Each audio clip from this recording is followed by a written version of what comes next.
what happens then is I see the whole bill. And let's go back to free market where I see the whole bill and I have to pay. If I don't have insurance, I'm faced with the whole bill. I'm incented to go get insurance. Marvelous idea. It's a great idea. It's something that I would strongly support. And in fact, in healthcare in general, one of the biggest problems is we don't see what it really costs. Call a doctor tomorrow and say, hey, how much is a doctor visit? They'll say, well, how much is your copay? You say, no, no, no. How much is a visit to the doctor? No insurance, just what's a visit? They'll say, well, hang on. They have to pull out files of dusty paper and say, oh, okay, it's 120 bucks to come see us, 80 bucks to come see us. Transparency must be at the forefront of any good healthcare reform. Well, I see an EOB, okay, tells me that the doctor filed for 350 bucks. Medicare allowed 85. The doctor accepted 85. But if I didn't have Medicare, I'd be invoiced for 300 bucks. Okay. Yeah, no, you're absolutely right. We need to know what we're paying. And I am just, if we don't like Obamacare, I'm not sure why I mean, you think about it. Federal government intrusion into the healthcare system has caused systemic damage to the entire system. I'm adamantly opposed to it, and I think that we need to get back to where the federal government is doing the things that it's constitutionally mandated to do, and have them do it well, and allow the states the flexibility to work within their framework to make sure they're taking care of their citizens. Ben, how much time do we have before we have to leave to our next meeting? We have to be out of this room. We gotta go. Pretty okay. We gotta go. Where's your next meeting? We'll follow you. Airman. It is Airman. I'm going to go. Right. Can I give a real quick treatment on immigration and illegal immigrants? Yeah, absolutely. First and foremost, I have a three-step plan on immigration policy and immigration reform. I think it's not that complicated. There's a lot of people who think that it is. I don't. I actually came up with this idea, and I've given it to people who are adamantly opposed to illegal immigration. I've also given it to people who are adamantly in favor of some form of, compassion, strong compassion. So here's the idea. First of all, I think almost everybody can agree we need to secure our border. We need to know who's coming in and out of our country. That is a national defense and national security issue. You can call it an immigration issue, but I want to make sure that we don't have terrorists and other people who want to cause harm to our country coming across the southern border. We need to secure our border. Number two, we need to take care of the things that are hurting our economy. And by that I mean we need to do away with the incentives that drive illegal immigration up. When you can come to the country and get free health care, free housing, free education, discounted college tuition, all of those things. Food stamps, indeed. You're going to come, okay? Because the benefits are better than anything you can get in your own nation. We have to make sure that we are protecting our taxpayers' dollars and that we are not giving out these incentives. That's number two. Number three, I want to free up the immigration system and allow people who want to come here and help prosper this nation to come. I can't imagine why anyone would be opposed to the best and the brightest people coming to this country. I propose we move back to the Ellis Island type system. Now, the Ellis Island type system was this. You made it to Ellis Island, you stood in line. You get to the front of the line, you fill out a questionnaire, about 30 questions. You take a physical to show that you're not bringing in any diseases that we've eradicated. You take a background check to show that you're not fleeing another nation for an infamous crime. You show that you're not going to be a burden on society by either being independently wealthy, having a job, or a sponsor. And you're let in. I think the problem is fixed. You have a pathway to get into the country. You have a pathway for those who need to hire workers to hire workers. You can come and work and help prosper this economy. That's what I want to do. And that's what I will work on when I'm in Washington, D.C. I will take one more question, Ben. One more. How about education? What's your thoughts on education as a whole? That's a great question. As a whole, what are some of the things that you see that need to be changed and adjusted? I believe it's actually a big topic. It is. Since I'm running for Congress, and not the state legislature. I think the role is completely different. My role as a congressman in education is to get the federal government out of education. I would like to repeal the Department of Education. The Department of Education was created in 1979 under Jimmy Carter, and in its wake, it has left us nothing but lower test scores, frustrated parents, handcuffed teachers who are not able to teach, unfunded mandates like No Child Left Behind. It needs to end. This is one of my, just about everything can go back to one of the 3 bullet points, my top 3 issues. This is state sovereignty.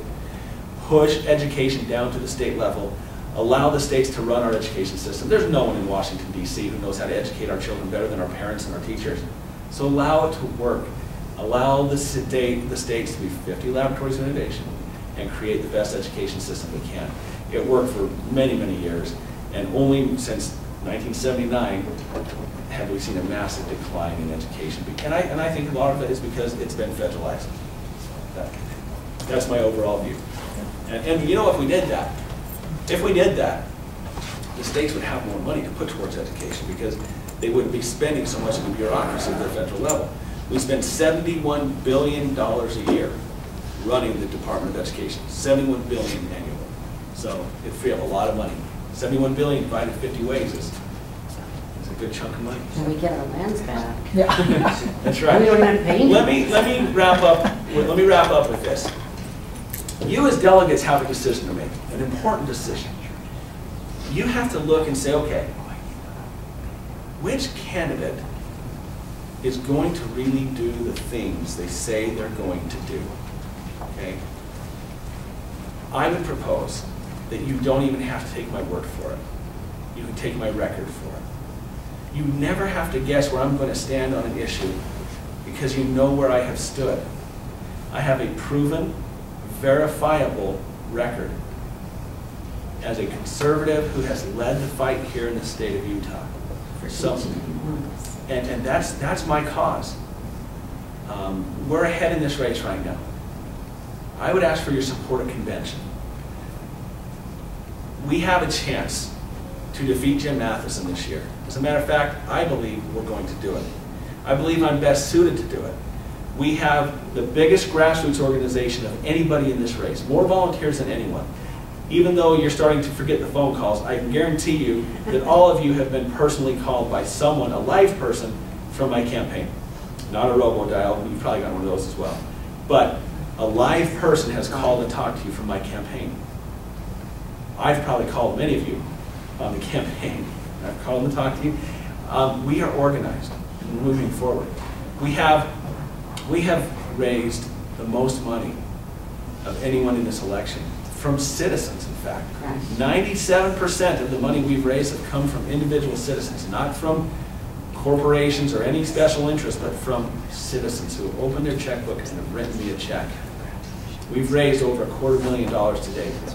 And as of our last filing that we had to do with the feds, with the FEC, I had raised 5 times more than all of the other Republicans in this race combined.